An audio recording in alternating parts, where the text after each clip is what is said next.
Hey everyone, welcome back to another video, and today we're going to look at one of the Clair Obscur tracks. I have not played the game yet. I look forward to playing it pretty soon. I've heard it's incredible and sounds like it would really match what I would enjoy.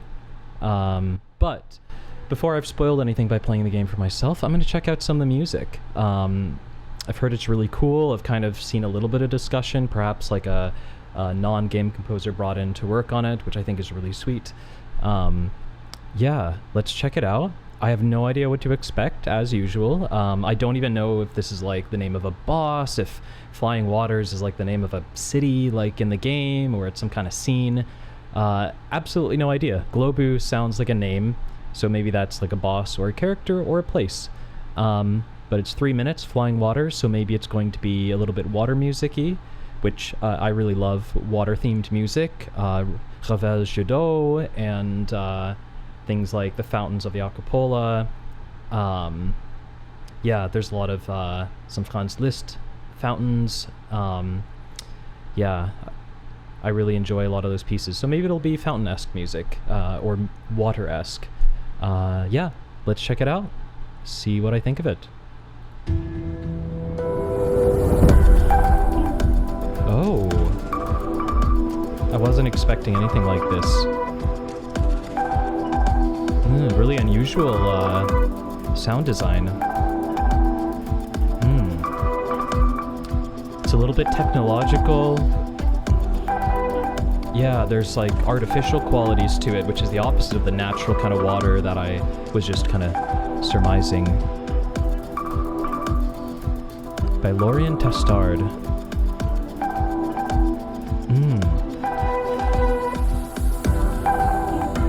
Wow, what a layer of sound.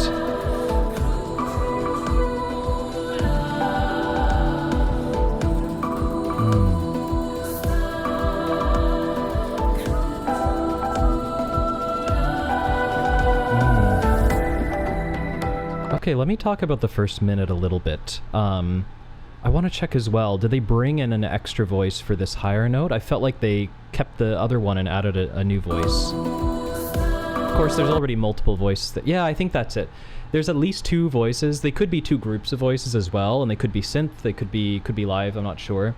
But it seems like there's already 2 groups of voices, one that's a little louder and one that's a little bit, that's higher pitched, maybe an octave up, that's like subtle behind it, and that one is like parallel kind of with it, and then it kind of detaches and goes higher here, I believe.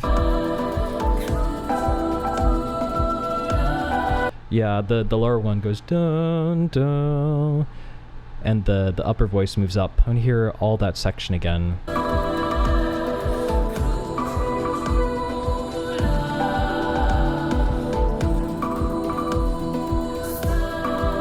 Yeah, I think right there at about like 49 seconds is when they actually bring in an obvious other voice in the background, which stays the same and then raises up. Yeah, that's really cool. It's like the whole energy of the track is quite restrained, which is something I really like. I really do enjoy, especially if it's music meant to be in very active parts of a game, like during action or combat or a boss or something, when they actually like keep it pulled back a little bit in terms of the sound, not necessarily trying so hard to press all the buttons and pull all the levers for excitement and intensity. Which in general of music is something I'm not a huge fan of anyways, like the sort of epic trailer style music I'm actually quite not a fan of, because I feel like if you start at that top shelf, you don't have anywhere to go, you don't really have the ability to create a dynamic narrative with like the transitional nature of music. So I really appreciate, in a way that's associated to that concept, playing a game where you're doing something quite intense, but the music gives room for that intensity to still heighten. It doesn't start you at the peak of like massive guitar solos and intense timpani and epic explosive music, but it actually like is a little bit almost unsettlingly subtle. Like it just supports your brain activity. Like this is a very stimulating track. It's restrained, but it's very stimulating. There's a lot of rhythmic elements and layers, but none of them are like really made to be in your face. And in a way, even though there's not a lot that's obviously water-esque to me in the way that I was thinking of from the tracks that I've associated with the concept of water in music, there's none of that sort of scintillating like runs of different notes. There's not a lot of pitch content, but there is an interesting way that the subdued layers of percussion that are pretty active and varied are actually a little bit like water droplets. That's essentially when capturing water, it's either waves on an ocean or it's droplets of rain are the typical ways, or the patterns in a fountain, but that's kind of more on the droplet side. Those are oftentimes the two ways that you'll see instrumental music capture water. And honestly, I can see the way that this is, even though it's subtle, that these layers of rhythms are a little bit raindrop-esque. But what's interesting is that some of these layers that do add to the sort of raindrop sense of the rhythm are quite artificial, like odd synths that are like, designed to be a little imperfect, have a little like, a little bit of a break in them, or they're not perfect sounds. So it's almost like recreating a little bit of a water droplet experience, but with completely different components. It's like a deconstructed rain. Anyways, that's some of my thoughts from the start. But I just enjoy the vibe. Again, it's kind of comfortable, but it's stimulating. And this is exactly what I could imagine enjoying if this does happen during a section of intensity. But let's continue.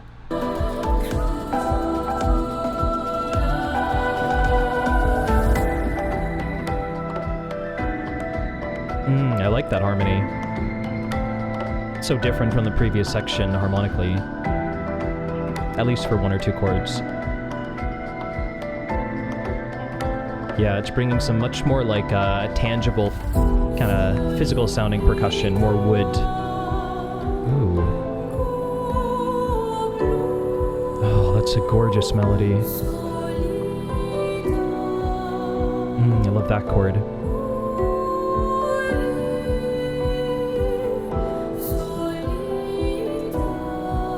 What a great chord. Damn, that sounds so good. Dun, dun, dun, dun. And on that note, it just, the vertical slice of that harmony is really just a little bit not what you would expect, and it sounds amazing. Dun, dun, dun. Oh my god, that sounds so good.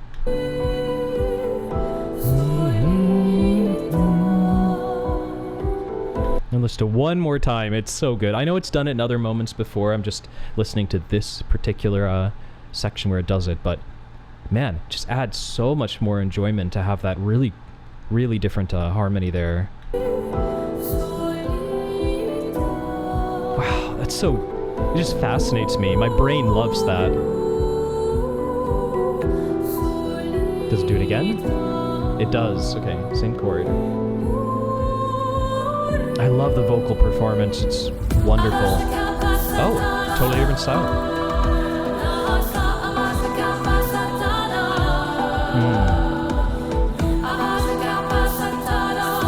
Yeah, a little more of a kind of world music influence.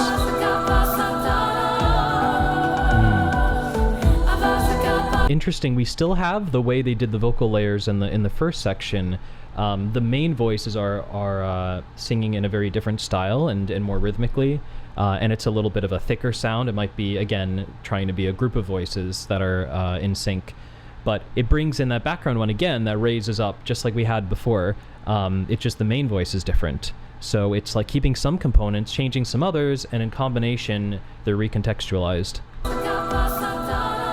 Yeah, you have that background one raising up, and it still is. And we have that more kind of wood-sounding percussion that we introduced about halfway through. So it just sounds completely different than the beginning.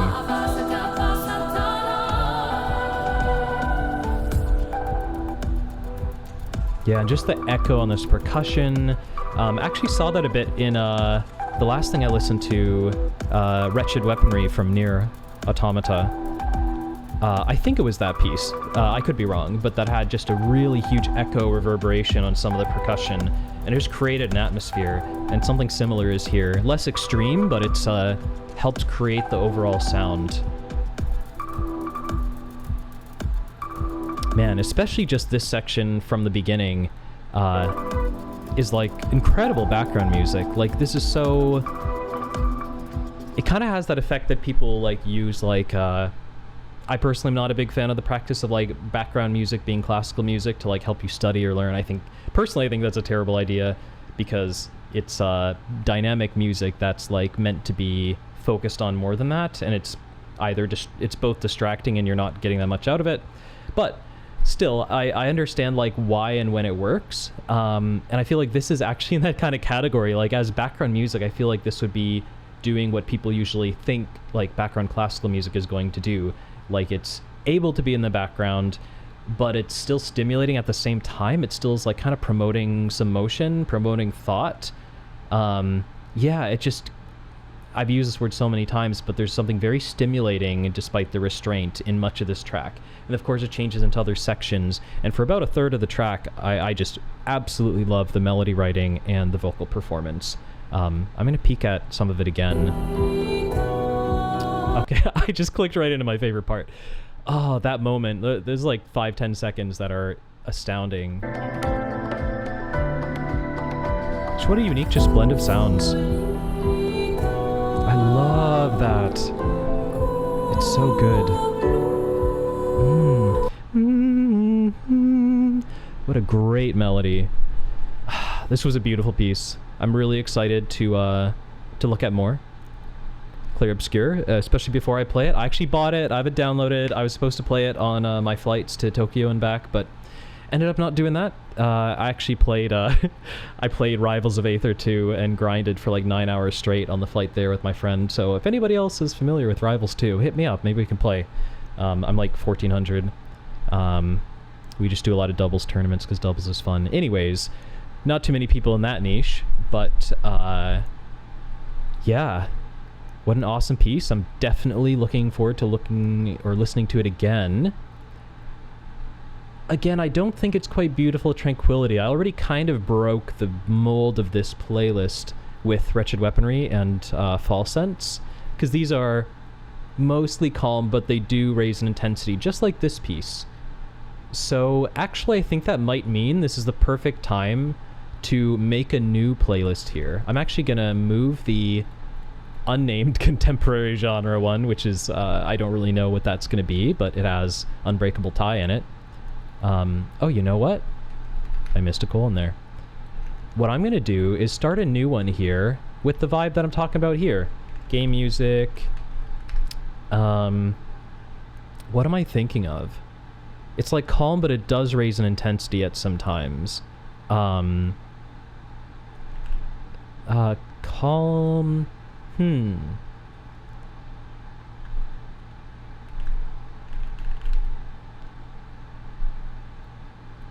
I would say calm yet stimulating, and that's going to hopefully encapsulate the idea of either music that's statically at a level where it's not absolute subtle beautiful tranquility like these two pieces are, but it is you know, a little bit higher intensity than that but still restrained, or it might be a piece that has some pretty calm sections but then it raises into more intensity. Not that Dewdrops at Dawn and Cent Omnia Region don't like have some raising of intensity in them for sure, but the majority of them is like focused on being the most calm, beautiful thing possible, and that's not quite the goal of these pieces. So I'm gonna say Clair Obscur, Expedition 33. I don't really like having 2 colons there, but oh well. Actually, no, I'm gonna fix that. I'm gonna make the executive decision to get rid of that colon.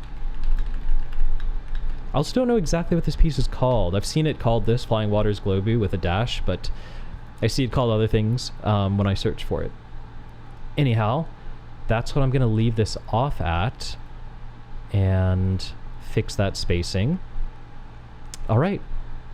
There you go. That was an awesome piece. I look forward to listening to this soundtrack. It was really different than what I expected. It was really different. Hopefully I had some interesting thoughts, and I look forward to seeing you in the next video. Until then, peace.